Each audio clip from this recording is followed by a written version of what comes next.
From our Chicago studios, this is the Muslim News on Muslim Network TV. Assalamu alaikum, I'm Samana Siddiqui. President Donald Trump's shifting stance on tariffs is fueling global market uncertainty.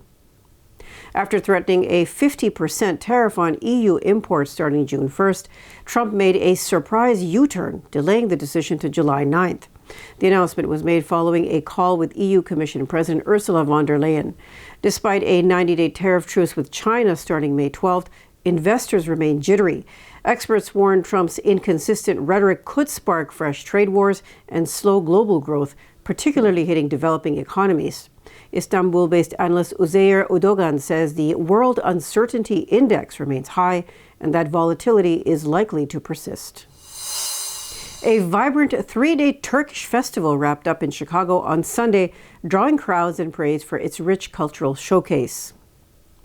Held at the Donald E. Stevens Convention Center, the event featured traditional Turkish cuisine, music, and centuries-old art forms such as paper marbling, calligraphy, and illumination.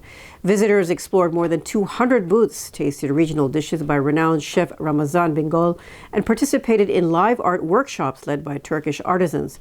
Organizers said nearly 1,000 visitors joined in, and the event exceeded expectations. Festival co-founder Halil Demir called it a milestone for cultural unity, saying the festival has now become part of Chicago's cultural fabric. President Donald Trump has announced a full and unconditional pardon for a former Virginia sheriff who had been convicted of bribery. He claims Sheriff Scott Jenkins, his wife Patricia, and their family have been dragged through hell by a corrupt and weaponized Justice Department under the previous Biden administration. Jenkins was convicted last December of accepting more than $75,000 in bribes in exchange for appointing local businessmen as auxiliary sheriff deputies. President Donald Trump has threatened to cut $3 billion in federal grants to Harvard University. He wants the money redirected to trade schools, calling it a great investment for America. On Truth Social, Trump accused Harvard of being anti-Semitic and very slow in submitting lists of foreign students. The administration says the lists are needed to identify what it calls radicalized lunatics. The administration has already tried to revoke Harvard's right to admit international students, a move blocked by a federal judge. Homeland Security Secretary Kristi Noem last week accused Harvard of promoting violence, anti-Semitism, and collaborating with China. The government has also threatened to end Harvard's tax-exempt status, citing campus pro-Palestine protests and diversity initiatives. Harvard has pushed back, suing the administration for violating free speech and interfering with the Internal Revenue Service. Trump previously said Harvard should rely on its $52 billion endowment instead of public funds. Japan's top university is stepping in as the U.S. targets Harvard's foreign students. The University of Tokyo says it is considering admitting international students from Harvard University if the Trump administration enforces its ban. The U.S. move seeks to revoke Harvard's certification to host foreign students, forcing them to transfer or face deportation. A federal judge has temporarily blocked the decision, but legal review is ongoing. Tokyo University, which previously supported students affected by the Russia-Ukraine war, says it could offer similar help again. Japan has also urged the U.S. to ensure its own students at Harvard are not affected. Free-Palestine demonstrators gathered outside the New York Times building in New York City to raise awareness about the scale of Israel's genocide in Gaza. The demonstrators marched through key landmarks, including Times Square, Bryant Park, and the New York's Public Library. They were carrying Palestinian flags and banners. Protesters chanted slogans and called for an end to indiscriminate violence against civilians in Gaza. Researchers at the University of Oregon have discovered that a common skin fungus may hold the key to fighting deadly antibiotic-resistant infections. The yeast called Malassezia, which is found on human skin, produces fatty acids that kill the superbug or Staph aureus, more commonly known as staph infections. The fungus transforms skin oils into powerful antimicrobial compounds that destroy the bacteria's membranes, wiping it out in just 15 minutes. Lead scientist Caitlin Kowalski says this natural defense could offer a new way to fight drug-resistant infections. Staph bacteria are normally harmless, but can cause serious infections through cuts or wounds and are notoriously resistant to antibiotics. 3 mosques in Austin, Texas were vandalized last week. More details after the break, so stay tuned and we'll be right back.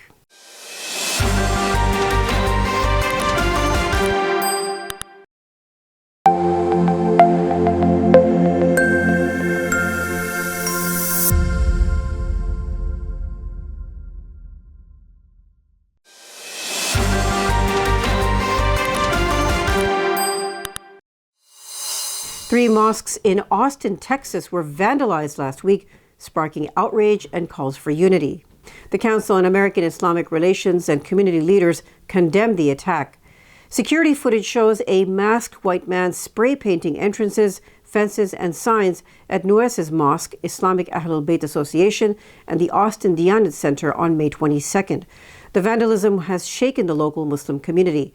A public gathering will be held Thursday at the Nueces Mosque to promote solidarity, respect, and peace.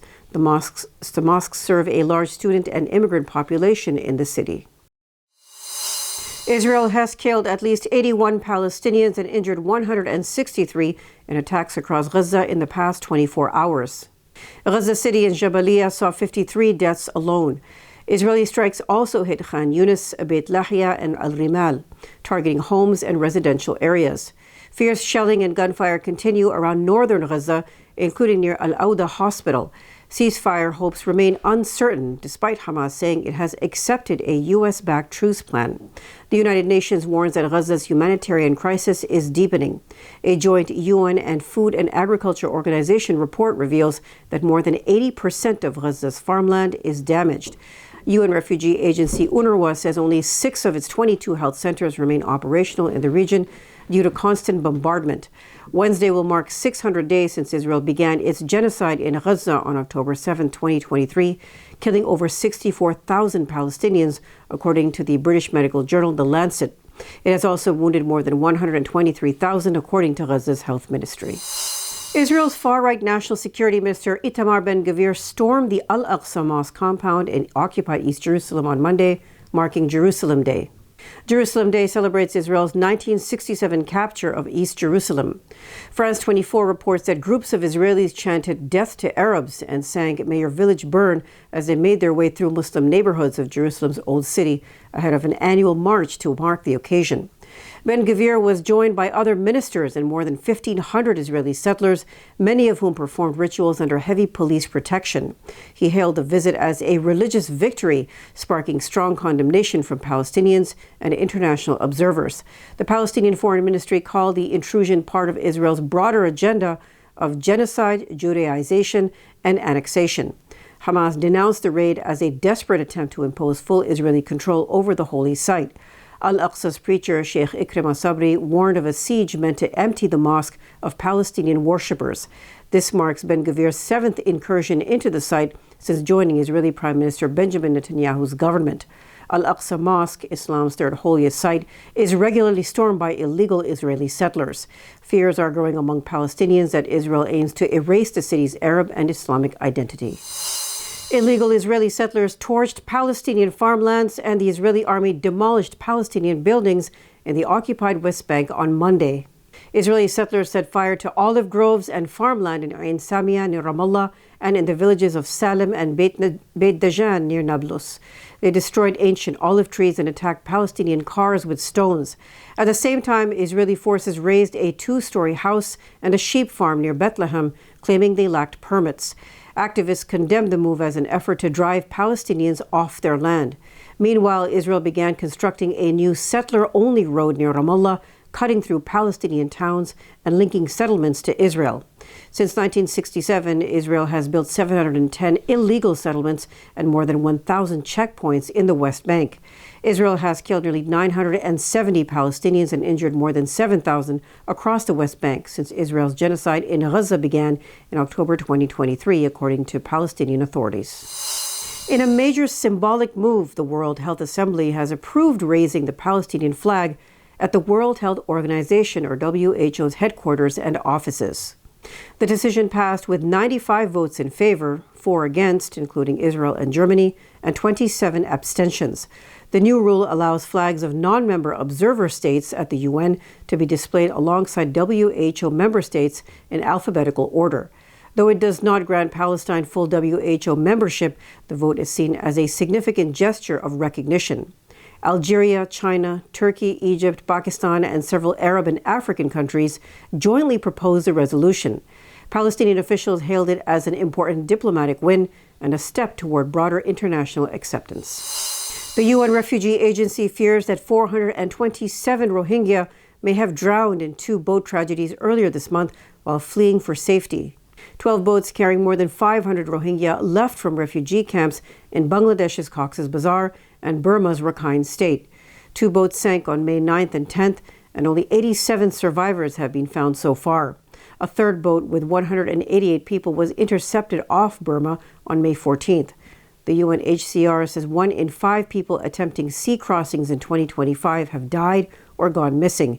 That makes the Bay of Bengal and the Andaman Sea among the world's deadliest migration routes. Rohingya refugees are fleeing worsening conditions, with aid cuts and monsoon dangers increasing the risk. Only 30% of needed funds have been received to help Rohingya refugees across Asia. The UN has urged countries to step up rescue efforts and provide more support for what its refugee agency calls a humanitarian emergency. That's all from our Chicago studios tonight. Thank you for watching Muslim News. We are a community channel dedicated to bringing you stories you can trust. Please like, share, and subscribe to our content. You can also comment to let us know what you think of our coverage. Please donate now by visiting muslimnetwork.tv/donate. For more content, keep watching Muslim Network TV. Salam.